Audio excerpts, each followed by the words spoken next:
আপনারা বলুন, লটারির টিকিট হারাম না হালাল? হারাম বলছেন তো। ঠান্ডা পানি নিয়ে এসো, ঠান্ডা ফ্রিজের।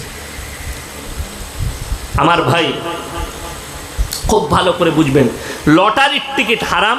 আপনি শ্রীনগর বাজারে চলুন, ক্ষীরপায়ে চলুন, চন্দ্রকোনায় চলুন, মুসলমান লটারি কাটছে, মুসলমান লটারি বিক্রিও করছেন টেবিল লাগিয়ে। ঠিক বললাম না ভুল বললাম? এই লোক মসজিদে এসে নামাজও পড়ছে জুম্মার দিনে। ঠিক বললাম না ভুল বললাম?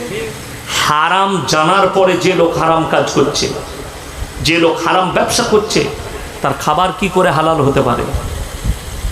সে কি করে জান্নাতের আশা করতে পারে? সেই মুসলমান যে হারাম জেনে। শুনেলেন দাজ্জাল আসবে না আসবে না? কথা বলে দাজ্জাল আসবে, রাসূলের হাদিস। কিন্তু রাসূল সাল্লাল্লাহু আলাইহি সাল্লাম বলেন, হে আমার সাহাবীরা শোনো, দাজ্জাল আসার মারাত্মক আলামত যখন তোমরা দেখতে পাবে মুসলমানদের কাছে হারাম জিনিসগুলো হালাল হয়ে গেছে, তখন জানবে দাজ্জাল আসার সময় হয়ে গেছে। গান বাজনা হারাম না হালাল বাবা? হারাম। বাস্তব কথা বলছি। আমরা যে দেশটায় বাস করছি সেকুলার দেশ, হিন্দু, মুসলিম, শিখ, ইসাই, দলিত, আদিবাসী, আমরা সবাই একসাথে বসবাস করি। সবারই রাইট আছে ভারতের সংবিধানে নিজের নিজের ধর্ম পালন করতে পারবে নির্দ্বিধায়। আপনি মসজিদে নামাজ পড়ছেন, আজান দিচ্ছেন, জলসা করছেন, তাদেরও সব কিছু হবে, তারাও তাদের অনুষ্ঠান করবে। কিন্তু দুঃখ কোথায় জানেন? একটা অমুসলিম ভাই, তারা তাদের পুজো ভাসাতে যাচ্ছে, গ্রামে একটাই রাস্তা, মসজিদের পাশ দিয়ে বেরিয়ে গেল, ডিজে বাজিয়ে ড্যান্স করে। একটা মুসলমান অভিযোগ করছে, আমাদের মসজিদের সামনে ডিজে বাজানো হয়েছে, আমার নামাজের ক্ষতি হয়েছে, আমার ইমানের ক্ষতি হয়েছে। এই মুসলমানগুলো কত বড় বেঈমান আর কত বড় নেমোখারাম বলে দিই। যদি বলেন হুজুর এত বড় কথা, হ্যাঁ, তোমার বাপের বেটা মৌলবি থাকলে নিয়ে এসো স্টেজে, আমি এত বড়ই কথা বলছি, রেকর্ডিং হচ্ছে। আর সববারই জানা দরকার, আমি প্রমাণ দেবো। গান বাজনা যদি হারাম হয়, একটা হিন্দু ভাই তার ঠাকুর ভাসাতে যায় তোমার মসজিদের পাশ দিয়ে, তোমার মাথায় ব্যথা হয়, গান বাজিয়ে ড্যান্স করলে তুমি বলছো আমার নামাজের ক্ষতি, আমার ইমানের ক্ষতি। আর আপনাকে দেখিয়ে দেবো, ঈদের চাঁদ রাত থেকে পাড়ায় পাড়ায় মুসলিম যুবকরা হারামখোররা ডিজে বাজাচ্ছে। ঠিক বললাম না ভুল বললাম? প্রমাণ দেবো, আমার মোবাইলে প্রমাণ আছে। মোবাইলে আমি ফটো তুলে রেখেছি একটা পোস্টারের, সেখানে কি লেখা আছে জানেন? ঈদ উপলক্ষে বুগি বুগি ড্যান্স। হ্যাঁ, লেখা আছে। কারা? মুসলিমরা করছে, কোনো মুসলিমের পোস্টার নয়, মুসলিম যুবকরা। ওইটা হালাল। বেটা বিটি এখন বর্তমানে মেদিনীপুর বলুন, বর্ধমান বলুন, হুগলি বলুন, বাঁকুড়া বলুন, পুরুলিয়া বলুন, আর মুর্শিদাবাদ বলুন, আর যে ডিস্ট্রিক্টই বলবেন, 100টা মুসলিমদের বিয়ের মধ্যে 80টা বিয়েতে গান বাজনা আর ড্যান্স হচ্ছে। ঠিক বললাম না ভুল বললাম? এইটায় তোমার নামাজের ক্ষতি হয়নি, এইটাতে তোমার ইমানের ক্ষতি হয়নি, কিন্তু একটা অমুসলিম ভাই তার ধর্ম পালন করলে তোমার মাথায় ব্যথা হয়। আমি এটা বুঝাতে চাইছি তোমাকে, হারাম হলে তারটা মাথায় ব্যথা লাগলে তোমারটাও লাগা দরকার আছে। অথচ তোমার সন্তান যখন ঈদের দিনে সারাদিন ড্যান্স করছে ডিজে লাগিয়ে, আপনি যদি বলেন প্রমাণ দেবো, আপনাকে এত প্রমাণ দেবো, আপনাকে ঢেকে দেবো, গোটা পশ্চিমবাংলায় পাড়ায় পাড়ায় ডিজে চালাচ্ছে মুসলিম যুবকরা। তাদের মা বাবারা অন্ধ, তাদের বাবারা অন্ধ। পাড়ার যে চাচারা অভিযোগ করে, যে নামাজিরা অভিযোগ করে আমাদের মসজিদের সামনে দিয়ে ডিজে বাজিয়ে পালিয়ে গেছে, সেই নামাজিগুলো কানে তুলো গুঁজেছে। আমি ইয়াসিন বলে যাচ্ছি, যদি অমুসলিম ভাই তারা ধর্ম পালন করলে তোমার যদি কষ্ট হয়, আর তুমি যদি এটার প্রতিবাদ করতে না পারো, তো তুমি রেডি থাকো, তুমি তাহাজ্জুদ গুজার হলেও কিয়ামতের দিনে তোমাকে আমার আল্লাহ ছাড়বে না। আমি আজকে কেন প্রতিবাদ করছি জানেন? এটার জন্য আমি খারাপই, আমি খারাপ সমাজের বুকে। ফেসবুক আর ইউটিউবে গালি দেখতে পাবেন, অন্য কোনো জাতির লয়, মুসলিম ছেলেরা গালি দিয়েছে। তারা যে হারামখোরগুলো লটারি কাটে, যে হারামখোররা লটারি ব্যবসা করে, যে হারামখোররা মদ ব্যবসা করে, যে হারামখোররা সুদের কারবার করে, তারা আপনি দেখতে পাবেন মুসলিম ছেলে আমাকে গালি দিচ্ছে ফেসবুকে, ইউটিউবে। টুইটারে গালি দিচ্ছে। তোমরা গালি দিলে কোনো জিনিস হালাল হবে না।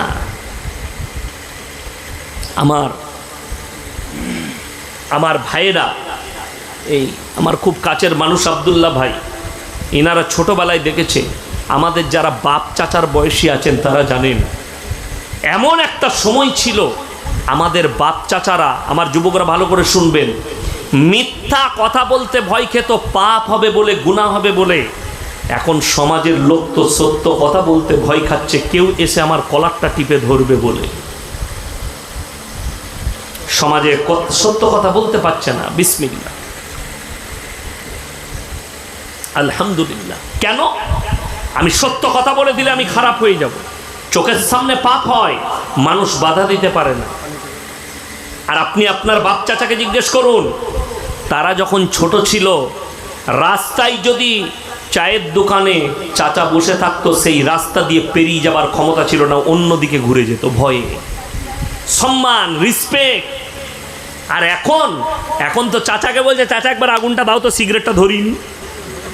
ঠিক বললাম না ভুল বললাম? সব শেষ।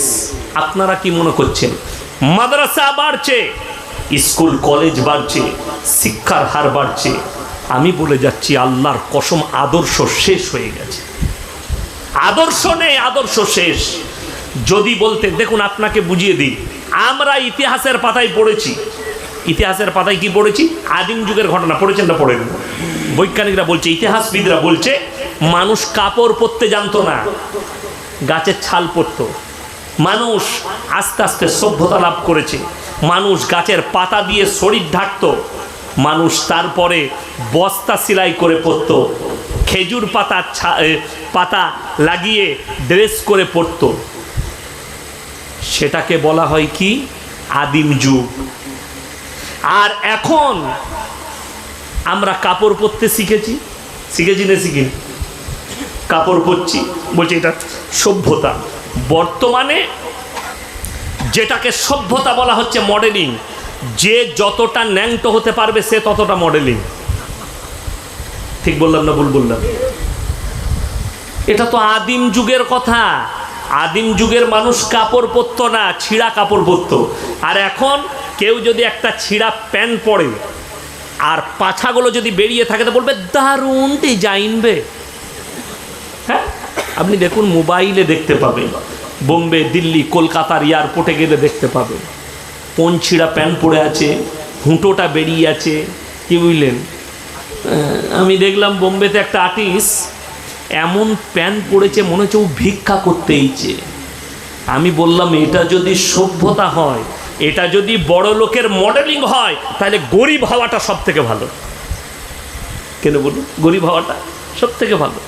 আমি একবার এয়ারপোর্টে লুঙ্গি পরে গেছি, একজন আমাকে বলছে, ভালোবাসে, বলছে, হুজুর আপনি পায়জামা পরতে পারেন না। বলুন, তুমি ক টাকার ড্রেস পরে আছো? বললে, আমি যেটা পরে আছি প্যান্ট শার্ট। কত হবে হুজুর? 1000 টাকা। আমি বললাম, শোনো, তুমি খালি এয়ারপোর্টে আমার কাছে প্লেনে চাপার আগে যতক্ষণ বসে আছো, তুমি তাকিয়ে দেখো তোমাকে কতজন দেখে আর আমাকে কজন দেখে। আমি লুঙ্গি পরে থাকতে পারি। বললে, কেন হুজুর? আমি বললাম, রসুলের হাদিস, আল্লাহর রাস্তায় দিনের পথে যারা থাকবে, আল্লাহ মৃত্যুকাল পর্যন্ত তাদেরকে ইজ্জত দিবেন, ইজ্জতের রুজি দান করবেন। জোরে বলুন সুবহানাল্লাহ। লাস্টে তাকে বললাম যে, জানো হাদিসটা কত সত্য? বলে, হুজুর কিরকম? আমি বললাম, তুমি প্রমাণ করালে হাদিসটা সত্য রসুলের। বলে, কি? আমি বললাম, আমি এসে বসলাম, তুমি আমাকে ভালোবাসো, আমাকে কোথাও উঠে যেতে হয়নি, আমি লুঙ্গি পরা মানুষ। আপনি বললেন, হুজুর কি খাবেন? তুমি একটা 300 টাকা দামি পিজা এনে খাওয়ালে, 180 টাকা দিয়ে কফি এনে খাওয়ালে, এর থেকে বড় ইজ্জত আর কি হতে পারে? তুমি লাখ লাখ টাকার কারোবার করো, আল্লাহ তোমার হাত দ্বারা একটা আলেমের খিদমত নিচ্ছে, আর আমি একজন ফকির ফাগরা মানুষ। কথা বুঝতে পারেননি? এটা হচ্ছে রাসূলের হাদিস, সত্য।